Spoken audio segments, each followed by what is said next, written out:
Good morning, students. In the last class, we discussed about transmission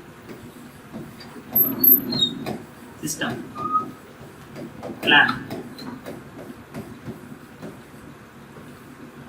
In the last class, we discussed about transmission plan, in which we mainly focus on two things. One is signaling limits, and another one is attenuation limits.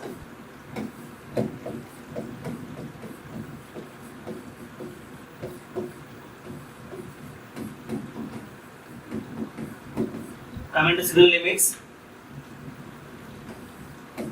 DC signaling is limited based upon the loop resistance. So generally a maximum of 2400 ohms is desirable between exchange and subscriber. So this limits the length of the loop. That means the distance between the subscriber to the exchange. Okay, we have seen some techniques to improve this length, because so this is the radius of the exchange. If few subscribers are there outside the exchange, so it is difficult to install a new exchange for these three subscribers. So that's the reason why we have to use some techniques to improve the length of the cable, so that we can also accommodate these subscribers who are outside the radius of the exchange. Okay, and we see some techniques such as by increasing the supply voltage, and by using an equalizer telephone set, and also by using loaded cables. Okay, and next one is attenuation limits. According to the guidelines of CCATT, we have seen that a ORE of 33 dB is acceptable for giving a good speech quality. Generally, this ORE may vary from country to country. So this 33 dB is for India. Okay, so we have to find this ORE with the help of our low suffer test. We are going to find out TRE and RRE of the equipments such as telephone set and transmission lines and also switching systems. And we are going to find out the ORE. ORE means sum of TRE and RRE. Okay, so this value must not be more than 33 dB. Okay, so to maintain the 33 dB, we have seen some conditions, that is how to limit the attenuations. That is with the help of echo suppressors and echo cancellers, we can able to limit the attenuations limits. And we see one more thing, echo will occur since generally in case of long distance communications, we use 2-wire to 4-wire converters. Generally the impedance of 2-wire should be equal to impedance of 4-wire, then only there is no reflection. But in general, the subscriber lengths are different, therefore generally the impedance between 2-wire to 4-wire is not same. Therefore definitely it is going to reflect some of the wave back, and we will call it as echo. Okay, the time difference between whenever the person speaks and he listens the same voice after some time, that is called echo. And this time is called as round trip time. Round trip time. So based on round trip time, we have to choose different cases, right? One is you can use fixed attenuators if the round trip time is less than 50 milliseconds.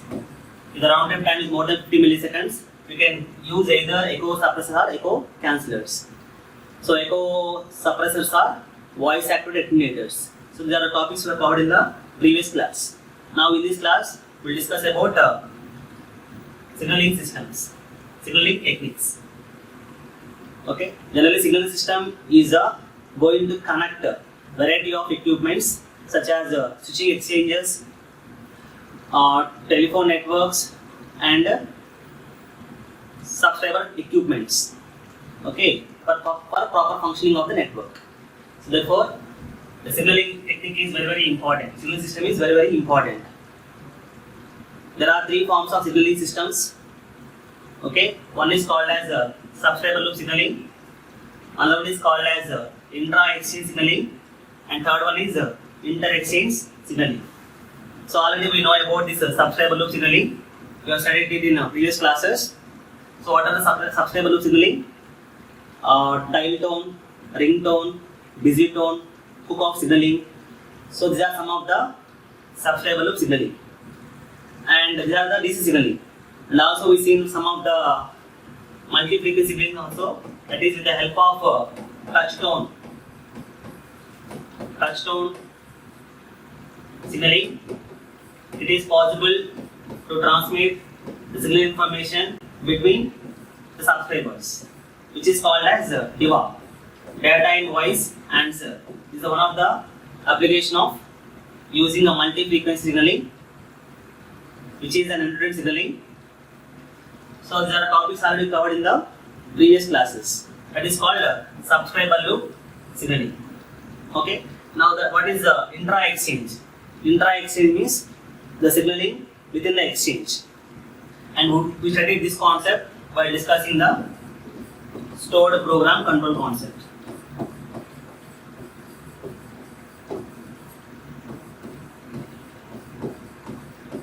Okay. Now in this class we are mainly focusing the intra-exchange signaling. The name itself indicates inter-exchange. Inter-exchange means signaling between exchanges. That is very, very important. Okay. So one of the example of inter-exchange signal is transmitting the dial digits from exchange to exchange using a link by link basis. Therefore, the type of signaling is also called as line signaling.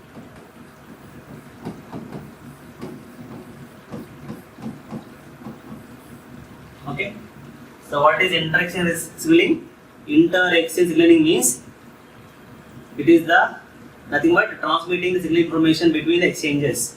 So one of the example of inter-exchange signaling is transmitting the dial digits from one exchange to another exchange using a link by link manner.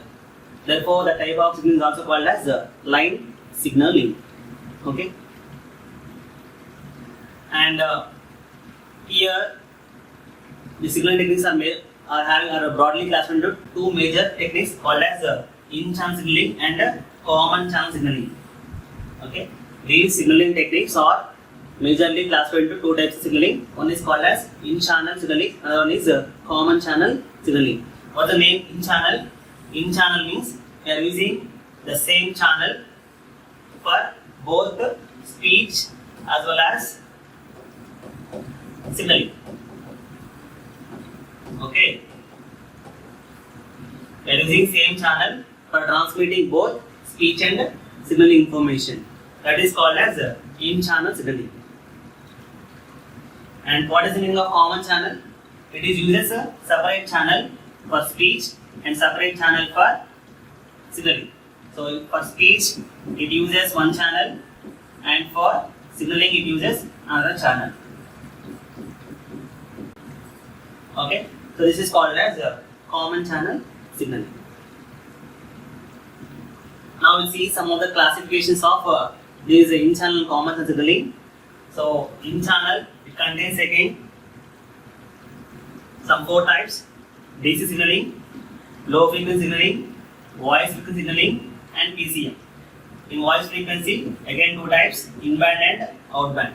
Coming to common channel signaling, it is called out channel. It is also called out channel. It is called as common channel signaling, which contains two types: channel associated and channel non-associated. This is called as channel associated mode and channel non-associated mode. Now we'll discuss each one by one. Now coming to DC signaling. Okay, we use DC signaling when the circuit is using unamplified signals. Unamplified signals, speed signals. Okay. If any circuit, if it uses unamplified speed signals, in that case we can use this DC signaling. Generally for short distance, we may not use any amplifiers. So in that case, we can use an unamplified speed signal. In that case, we can go for DC signaling.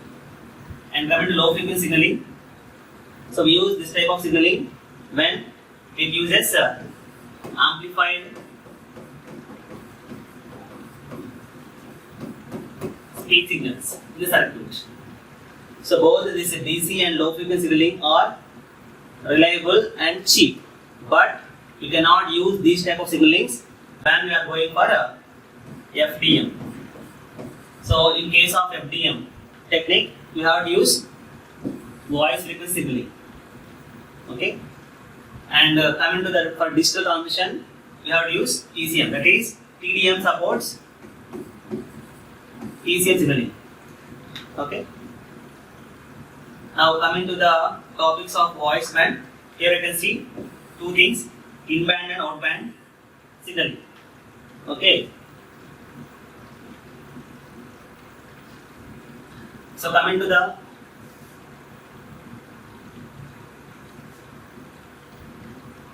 the in-band, it uses the frequencies between 300 to 3400 Hertz.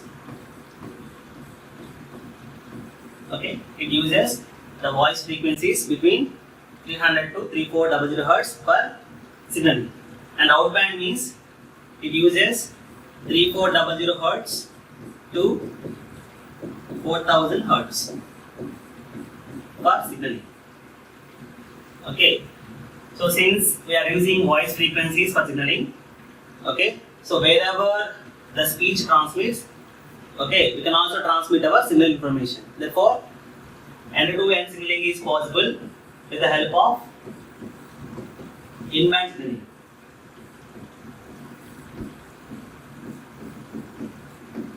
Okay, since we are using voice frequencies for signaling, so wherever the speech transmits in circuit, until that we can able to transmit our signal information. Therefore, end-to-end signaling is possible with the help of this in-band frequency signal. But it is having some drawbacks. That is, we'll take one example. So one woman subscriber posted a complaint against a Jane telephone company that her call is frequently terminated without whenever some conversation is going on. Okay, since it is a reputed company, they have taken this complaint as challenging and analyzed what is the problem. So finally, they have tested her voice, that lady voice, and they came to know that she is having a tendency to generate a frequency of 2400 Hertz, lasting for a duration of 100 milliseconds. So she is having a tendency to generate a frequency of 2400 Hertz, lasting for a duration of 100 milliseconds, which is called termination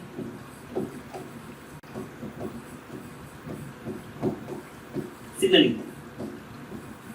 Therefore, without her intervention, it is keep on terminating the call. Okay, they observed this thing after analyzing the lady's voice. Okay, so this is a drawback. That means the speech signal may imitate any one of the signaling tones. Okay, so to overcome this problem, generally they are going to use some methods. That is, they are using compound frequencies in such a way that those signaling tones may not imitate any speech signals, or the speech signals may not imitate those signaling tones. Okay, so this is about in-band signaling, which uses voice frequencies for transmitting the signal information. Since both speech and signalings are transmitted in the same channel, the speech signal may imitate the signaling tone and leads to undesirable conditions. Okay, so the advantage of using this in-band is end-to-end signaling is possible. Okay, now coming to the out-band, the frequency range is only 3400 Hz to 4000 Hz, which is having a very narrow band. But nowadays we want to provide enhanced services to the subscribers. So with these narrow bands in voice and in-band out-band signaling, it is not possible to provide enhanced services to the subscribers. So in already previous classes we studied about these enhanced services, right? So to provide these services, it is not suitable to use these in-band and out-band signalings because of their narrow bandwidth. So it will not support more number of signal links. Okay. Now we'll discuss about this common channel signaling, which contains channel associated, channel non-associated modes.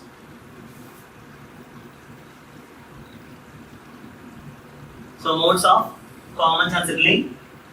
First one is channel associated mode. So before discussing this, we have to see some points here. Here the dotted lines represents the speech path, and solid line represents dotted lines represents signaling path, and the solid line represents speech path.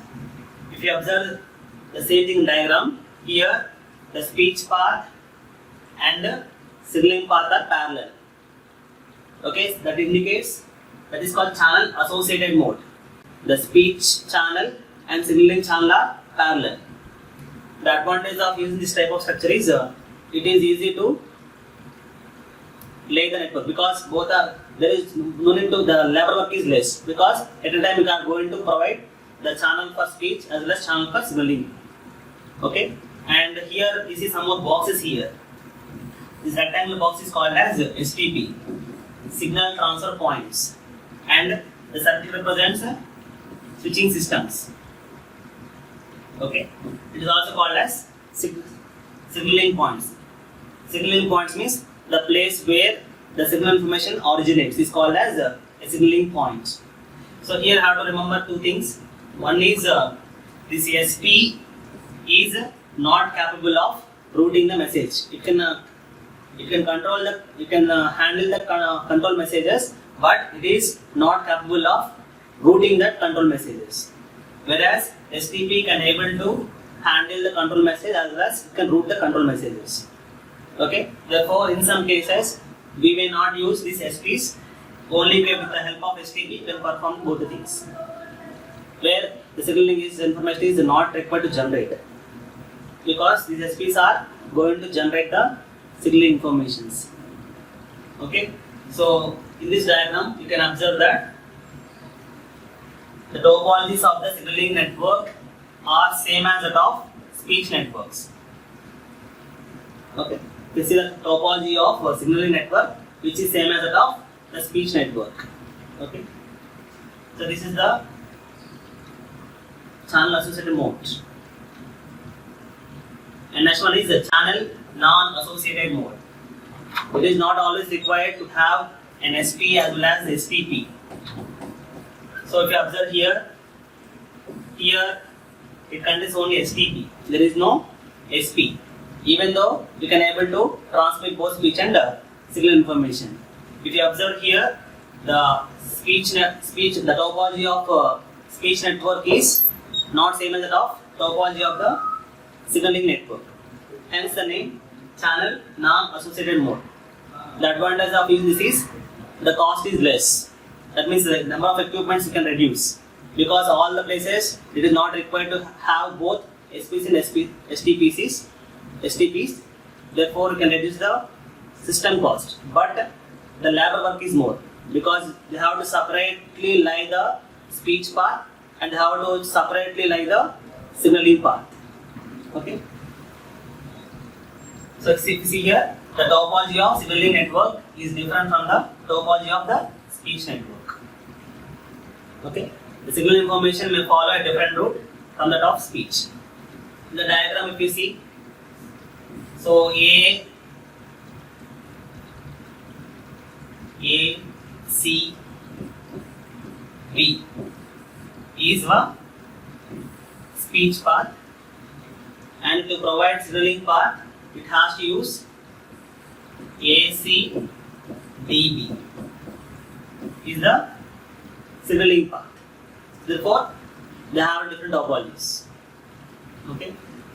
So now we will discuss some of the differences between in-channel common and signaling. Now we see the differences between in-channel and common channel signaling. So in the in-channel, we are using same trunks for speech and signaling. Therefore, during the signaling, it has to hold up the trunks. Okay, so trunks are held up during signaling. That means at that time it cannot able to transmit the speech. So since they are using different channels, therefore trunks are not at all required for signaling.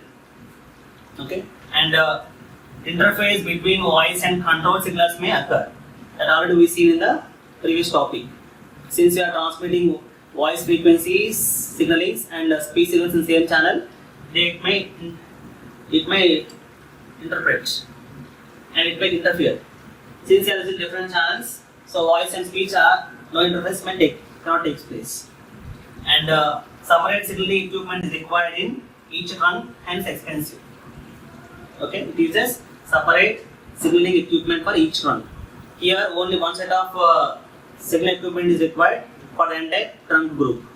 Okay, therefore cost is less. And since we are using the same channel for speech and signaling, the customer may misuse these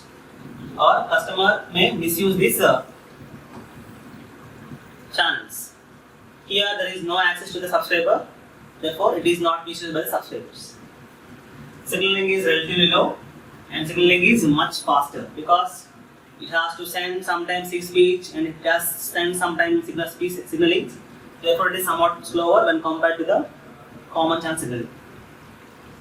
And it is difficult to change or add signals. If you want to add new signals, it is not that difficult. Here, it is flexible. Since I am using a separate channel for signaling, you can able to add new services or new signaling tones into the system. So this is the general comparison between in-channel and common channel signalings. Now we see the signaling systems.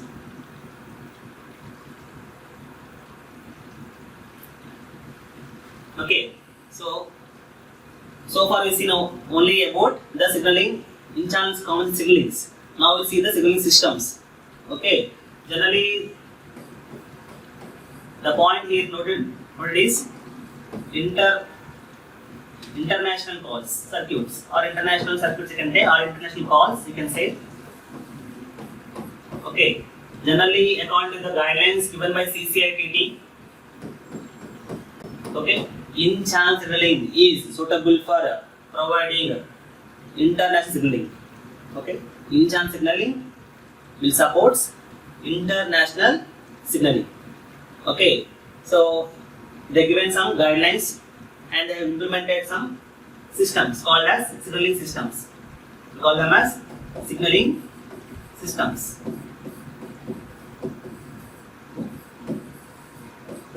So far they have given SS1, SS2, SS3, SS4, SS5, and one is SS5 bis.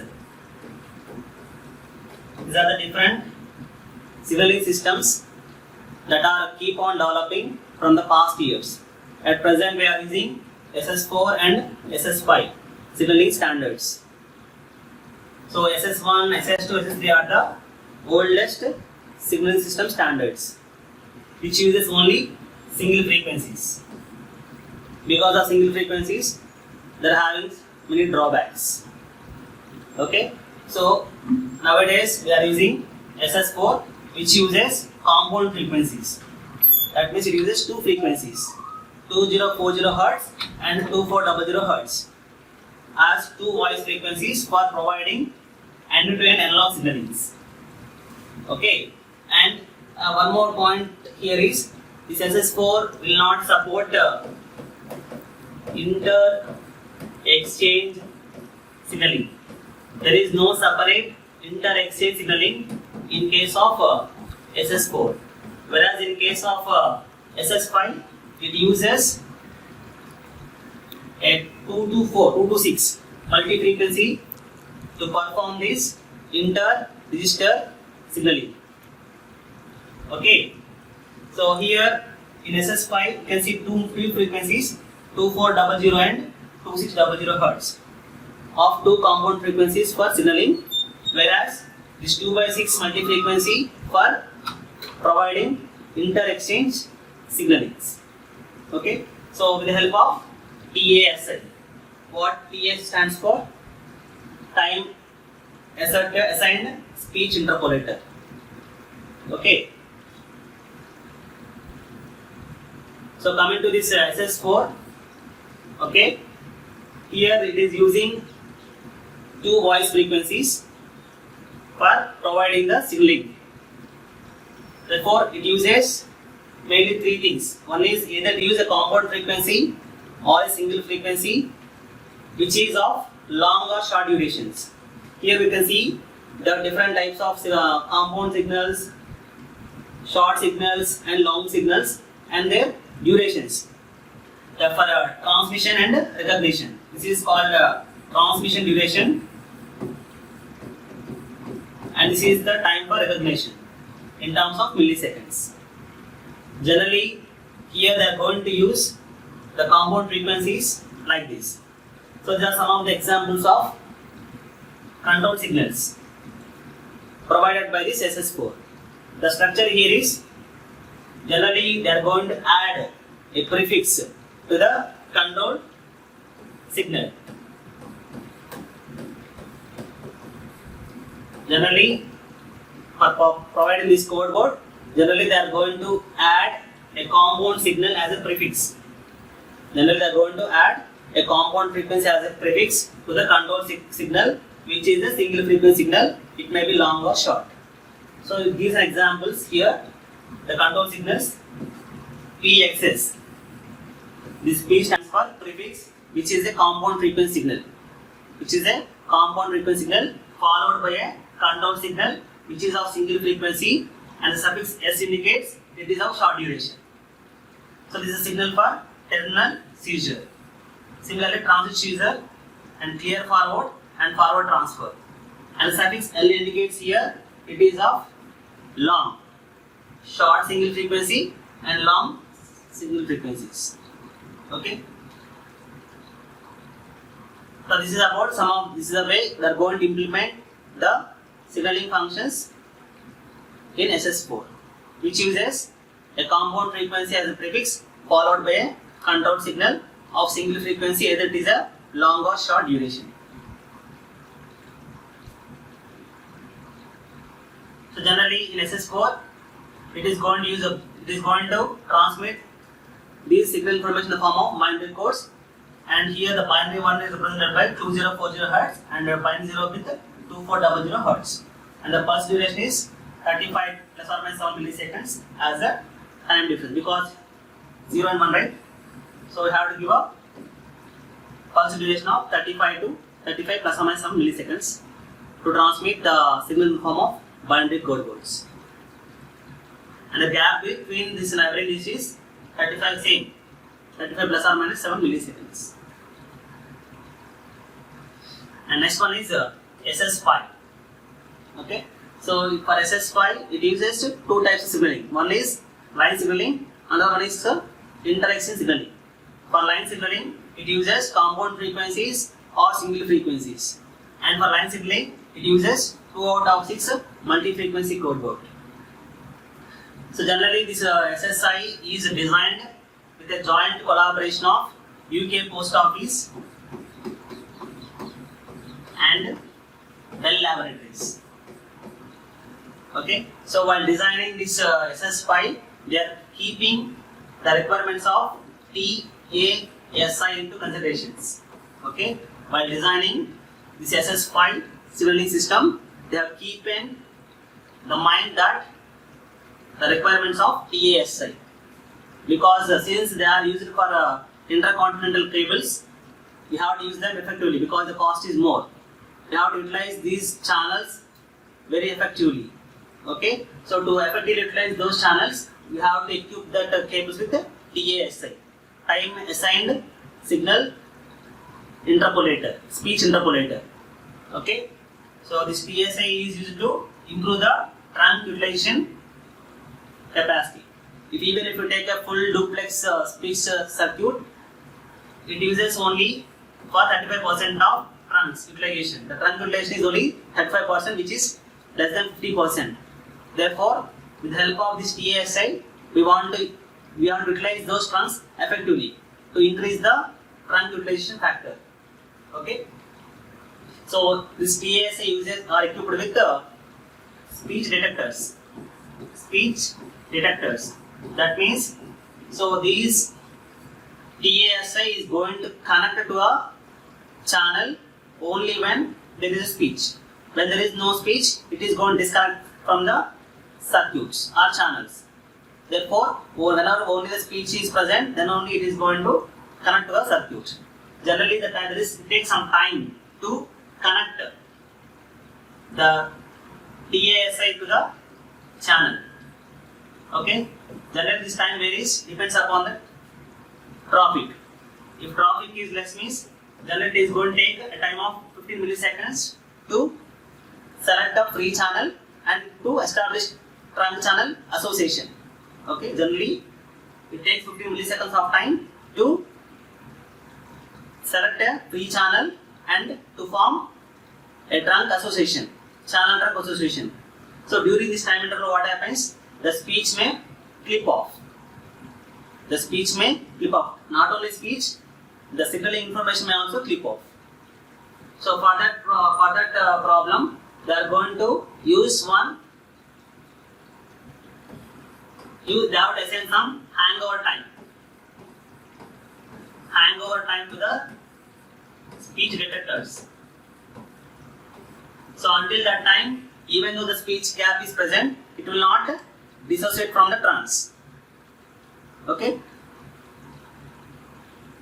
So once the time gap is more than the hangover time, then only it will be discontinued from the trunks. So the drawback of this one is, so keep on, it has to search for the free channels whenever the voice speech is present. Therefore, this is somewhat slower because it is not continuously connected. That is called as association, channel association.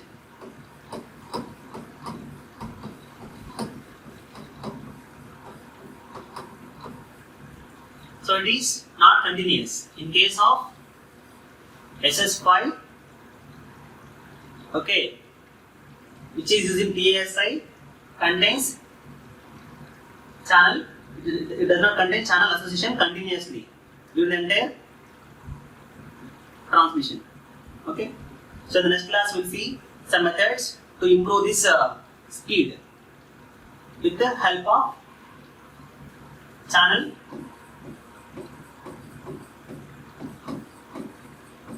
compelled. That means we are going to associate the channel continuously throughout the speech. Okay, so that the speech may not clip off, as well as the signaling is continuous. In the previous case, that is in this case, the speech is of the signal is of the pump pulse. It contains some gaps.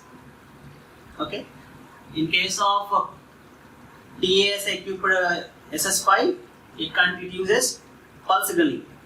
Whereas to improve the speed, you have to go for continuous signaling. In the next class, we will discuss about this method, how to improve the speed. Thank you.